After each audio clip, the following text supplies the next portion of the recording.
नमस्कार, कैसे हो आप? उम्मीद है आप कुशल होंगे और आपने अच्छी से दिवाली मनाई होगी। तो आपने दिवाली कैसी मनाई, आप अपनी प्रतिक्रिया जरूर दें। तो आज हम पढ़ाएंगे समबाहु त्रिभुज। पिछले वीडियो में मैंने आपको त्रिभुज के सभी भागों का परिचय करा दिया था कि कोणों के आधार पर त्रिभुज कौन से होते हैं और भुजाओं के आधार पर त्रिभुज कौन से होते हैं। आज हम भुजाओं के आधार पर जो पहला त्रिभुज है समबाहु त्रिभुज के बारे में बताएंगे। आप पिछला वीडियो जरूर देख लीजिए क्योंकि मैंने उसे समबाहु त्रिभुज के बारे में बहुत अच्छे से बता रखा है और समबाहु नहीं बल्कि प्रत्येक त्रिभुज के बारे में बहुत अच्छे से जानकारी दी है। आप पिछला वीडियो जरूर देखिए। आज मैं समबाहु त्रिभुज के बारे में बताऊंगा। समबाहु त्रिभुज का क्षेत्रफल आप भलीभांति जानते हैं कि समबाहु त्रिभुज का क्षेत्रफल क्या होता है। समबाहु त्रिभुज का क्षेत्रफल नॉर्मल सभी लोग जानते हैं √3a² 4 होता है, परंतु आपने कभी ये विचार किया है कि √3/4a² कैसे होता है? आपने कभी जाना है कि परिमाप बराबर 3a कैसे होता है? आपने कभी माध्यिका निकाली है कि √3a/2 कैसे होता है? तो चलिए जानते हैं कि क्षेत्रफल a बराबर √3/4a² कैसे होता है। आपने 12वीं कक्षा में इंटरमीडिएट किताब में आपने पढ़ा होगा हीरोन सूत्र। आपने हीरोन सूत्र पढ़ा होगा और उसमें आपने जाना होगा कि त्रिभुज का क्षेत्रफल कैसे निकाला जाता है। तो हीरोन सूत्र में बताया गया है कि जब त्रिभुज का क्षेत्रफल निकालते हैं तो उसमें एक फॉर्मूला होता है, क्षेत्रफल बराबर S - a S - b S - c, ये होता है √ ये सूत्र होता है। और जहां S जो है ये अर्ध परिमाप है, मतलब परिमाप का आधा है। जो परिमाप होता है 3a उसका आधा है, तो परिमाप 3a/2 हो गया। अर्ध परिमाप S बराबर, और A जो है वो पहली भुजा है और B जो है वो दूसरी भुजा है और C जो है वो तीसरी भुजा है।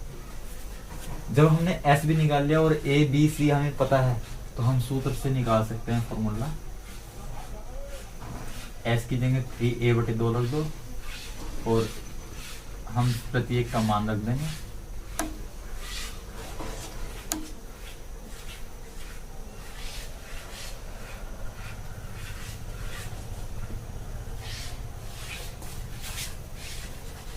यह सॉल्व करेंगे।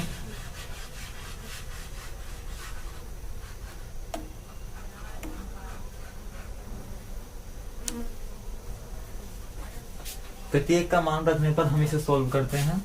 तो सॉल्व करने पर हम इसे ऐसे लिख देंगे और 3a इसका एल्सियम लेंगे तो -2a इधर चला जाएगा, बटे में 2 हो जाएगा। b क्या है? b भी तो भुजा है और भुजा हमारी समबाहु त्रिभुज में बराबर होती है, तो इसकी जगह b की जगह भी हम a लिख सकते हैं क्योंकि हमारी भुजा बराबर है। तो जब हम b की जगह a रखेंगे तो ये भी 2a हो जाएगा। इसी प्रकार यहाँ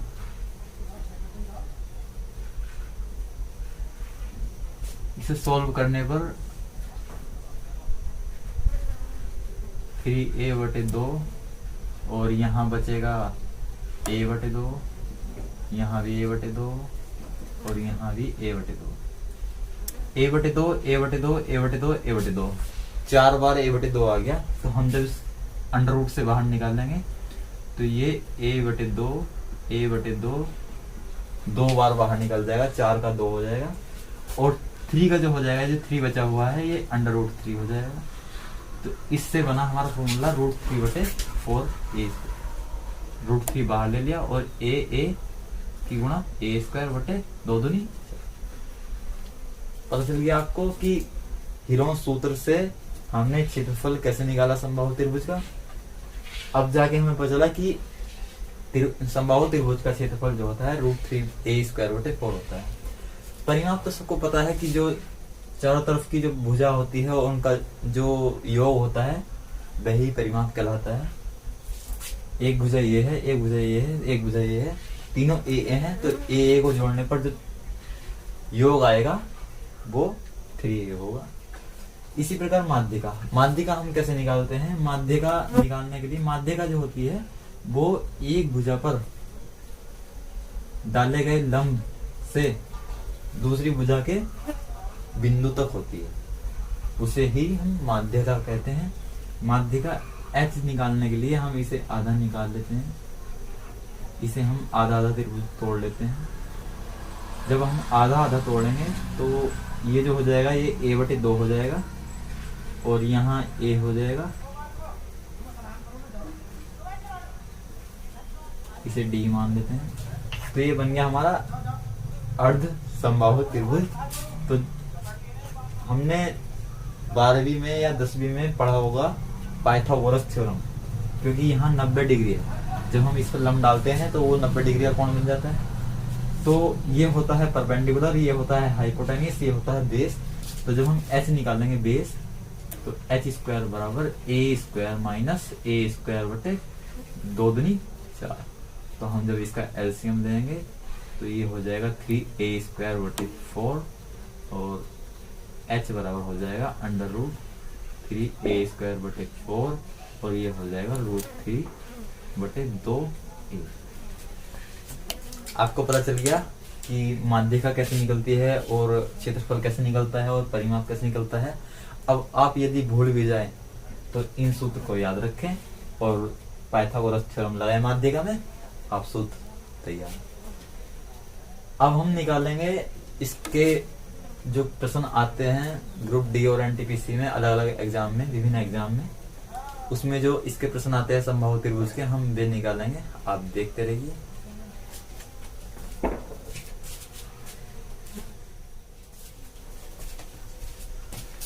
क्वेश्चन दिया है यदि किसी समबाहु त्रिभुज की जो भुजा है वो 4 है,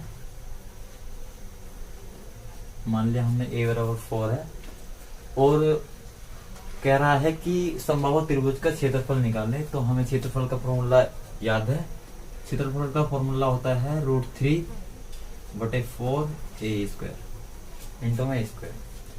और जब हम a का मान रखेंगे तो √3 बटे 4 और e जो है 4 है और 4 का स्क्वायर है, मतलब तो हम 4 2 जगह लिख देते हैं, 4 से 4 कट जाएगा तो ये हो जाएगा √3 4 क्षेत्रफल हमें निकालना आ गया। परिमाप हम कैसे निकालेंगे? परिमाप जो होता है वो 3a होता है और जब हम 3a का मान रखेंगे तो ये 12 हो जाएगा, परिमाप भी निकल गया। और जब हम माध्यिका निकालेंगे तो माध्यिका का फॉर्मूला क्या होता है? √3 बटे 2a। तो जब हम a का मान रखेंगे √3 बटे 2, a क्या है? 4 है, 2 दूनी 4, तो ये हो गया 2√3। तो ये निकल गया माध्यिका 2√3। क्षेत्रफल हो गया 4√3, परिमाप हो गया 12 और माध्यिका हो गई 2√3। और दूसरे प्रश्न में कहा गया है यदि किसी समबाहु त्रिभुज का क्षेत्रफल 20√3 है तो उसकी भुजा, परिमाप और माध्यिका निकालें। तो अब पहले तो हमें दी थी भुजा, तो हमने आसानी से फॉर्मूला लगाकर क्षेत्रफल निकाल लिया और परिमाप निकाल लिया और माध्यिका निकाल ली। परंतु आपका क्षेत्रफल दिया है और उसकी भुजा बुझी है, तो हम क्षेत्रफल बराबर क्या होता है? a बराबर √3 बटे 4a² होता है और a क्या है? 20√3 और इस एक क्या के बराबर है? √3 बटे 4 a² हम ऐसे लिख दें क्योंकि हमें भुजा निकालनी है। भुजा क्या होती है? a²। भुजा होती है a और a² हम ऐसे लिख देंगे।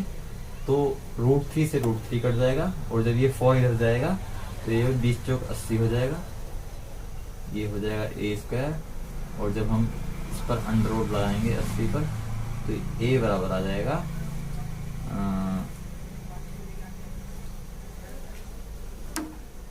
4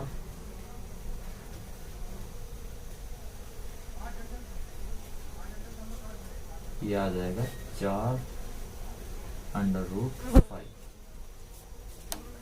a बराबर क्या आ गया? 4√5। और इसकी भुजा हमसे पूछी थी तो हमने भुजा इसकी निकाल ली, a बराबर 4√5 है। अब इसका परिमाप निकालेंगे तो परिमाप तो बहुत साधारण है। परिमाप बराबर क्या होता है 3a और a का मान क्या है 4√5 और 4 दिया 12√5। तो परिमाप क्या है क्या 12√5। और अब माध्यिका निकालने में कहा है कि और h बराबर क्या होता है √3/2a और √3/2 ऐसे लिख देंगे और a का मान क्या है 4√5, 2 दूनी 4, ये कट जाएगा तो 2 3 की 5 से गुणा हो जाएगी क्योंकि ये अंडर रूट 2 है तो गुणा हो जाएगी, तो 5 दिया 15। माध्यिका क्या आ गई इसकी 2√15। अब हमने सवाल निकालने जान लिए और अब हम दूसरे तरीके से सवाल निकालेंगे, देखते रहिए।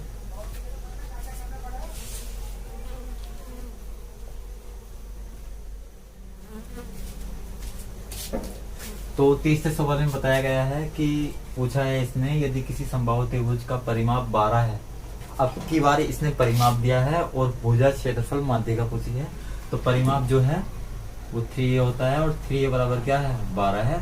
तो जब हम a का मान निकालेंगे तो ये 3 चौक 12 हो जाएगा। और फिर भुजा है क्षेत्रफल जो होता है a बराबर √3/4 a² होता है, √3/4 और a का मान 4 रख देंगे तो ये 4 से 4 कट जाएगा, बचेगा 4√3। अब इसने माध्यिका पूछी है, माध्यिका h बराबर होता है √3/2a और इसका मान रख देंगे √3/2, a का मान क्या है 4 है और 2 दूनी 4, तो ये हो जाएगा 2√3। तो इसने क्या पूछा था, भुजा पूछी थी, क्षेत्रफल पूछा था और माध्यिका पूछी थी। भुजा जो हो गई वो हमारी 4 हो गई और क्षेत्रफल जो हो गया वो 4√3 हो गया और माध्यिका जो हो गई वो 2√3 हो गई। तो हमने सवाल में पूछे गए सभी प्रश्न निकाल लिए। इसी प्रकार आपसे कुछ भी पूछ सकता है। यदि किसी समबाहु त्रिभुज, चौथे सवाल में दिया गया है यदि किसी समबाहु त्रिभुज की माध्यिका 8√3 है तो उसकी भुजा और क्षेत्रफल और परिमाप निकाले। इस सवाल को निकालने के लिए हमें माध्यिका का सूत्र लगाना पड़ेगा। माध्यिका क्या होती है h बराबर √3/2a और h क्या है, मतलब माध्यिका जो दी है इसने वो 8√3 दी है और √3/2a, √3 से √3 कट गया और 8 दूनी 16 हो गया, तो a बराबर क्या हो गया 16 और बस a बराबर 16 हो गया और हमने भुजा निकाल ली इसकी। अब क्षेत्रफल हम बहुत ही आराम से निकाल सकते हैं। क्षेत्रफल बराबर होता है √3/4 गुणा a², a का मान रख देंगे √3/4 गुणा a क्या है 16 है, 16 का मान रख देंगे 4 चौक 16 और 16 चौका 64 √3 क्षेत्रफल आ गया इसका। और परिमाप बहुत ही आराम से निकाल देंगे। परिमाप बराबर होता है 3a और a क्या है 16 दिया 48 इसका परिमाप हो गया। मतलब हमने इसका क्षेत्रफल भी निकाल लिया और परिमाप भी निकाल लिया और भुजा भी निकाल लिया। तो आपको एग्जाम में सवाल किसी भी तरीके से दे सकता है। यदि किसी समबाहु त्रिभुज का उसने क्षेत्रफल दिया है तो वो भुजा ही पूछ सकता है, परिमाप भी पूछ सकता है और माध्यिका ही पूछ सकता है।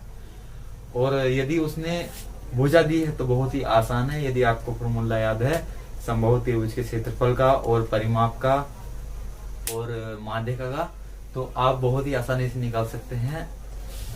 इसी प्रकार के सवाल आते हैं ज्यादातर एग्जाम में, कटवा फटवा ज्यादा पूछते हैं। आपको आसानी से कोई सवाल नहीं पूछेगा कि समबाहु त्रिभुज की भुजा ये है और आप क्षेत्रफल निकालें, इतना आसानी से नहीं पूछेगा। वो घुमाकर पूछता है कि समबाहु त्रिभुज का क्षेत्रफल ये है, अब आप परिमाप निकालें। तो ये निकालने मुश्किल होती है, आप प्रैक्टिस करें।